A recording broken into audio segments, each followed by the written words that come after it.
संवाद का आरंभ होता है और एक ओर हैं चीन के महान दार्शनिक कन्फ्यूशियस और दूसरी ओर हैं भगवान ओशो रजनीश।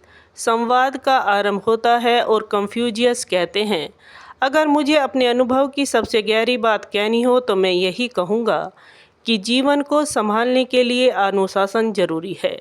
देखिए, नदी भी तभी सुंदर लगती है जब उसके किनारे होते हैं। अगर किनारे ही ना हो तो पानी बाढ़ बनकर सब कुछ डुबा देगा।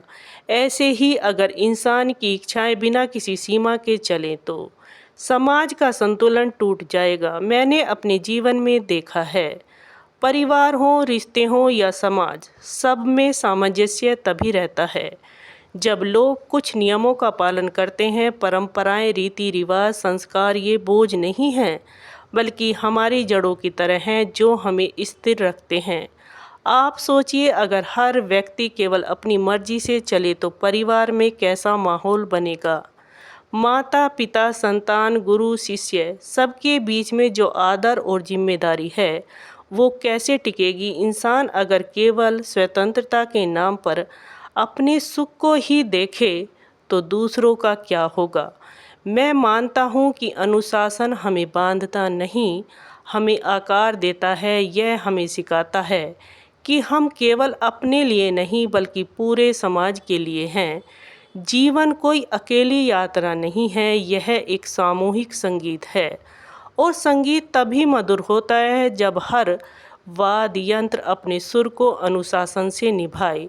इसलिए मेरे लिए अनुशासन कोई जेल नहीं है, यह तो एक दिशा है, एक मार्गदर्शक है जो इंसान को अपनी जगह, अपनी भूमिका और अपनी जिम्मेदारी समझने में मदद करता है। इस पर ओशो कहते हैं, आपकी बात में मिठास भी है और गहराई भी है और आप किनारों की जो बात कही वह सुंदर है। लेकिन सोचिए, अगर नदी हमेशा किनारों में ही कैद रहे तो क्या वह कभी समुद्र तक पहुंच पाएगी। जीवन भी नदी जैसा है, किनारे जरूरी हैं, लेकिन अगर किनारे ही जीवन बन जाए तो बहाव कहाँ बचेगा। मैंने हमेशा देखा है, लोग अनुशासन के नाम पर खुद को इतना बांध लेते हैं कि जीना ही भूल जाते हैं। वे नियम निभाते निभाते रोबोट जैसे बन जाते हैं और मैं कहता हूँ, जीवन को रोबोट नहीं, नृत्य होना चाहिए। अनुशासन अगर भीतर से निकले, वह आपकी समझ, आपकी जागरूकता से निकले तो वह फूल जैसा होता है।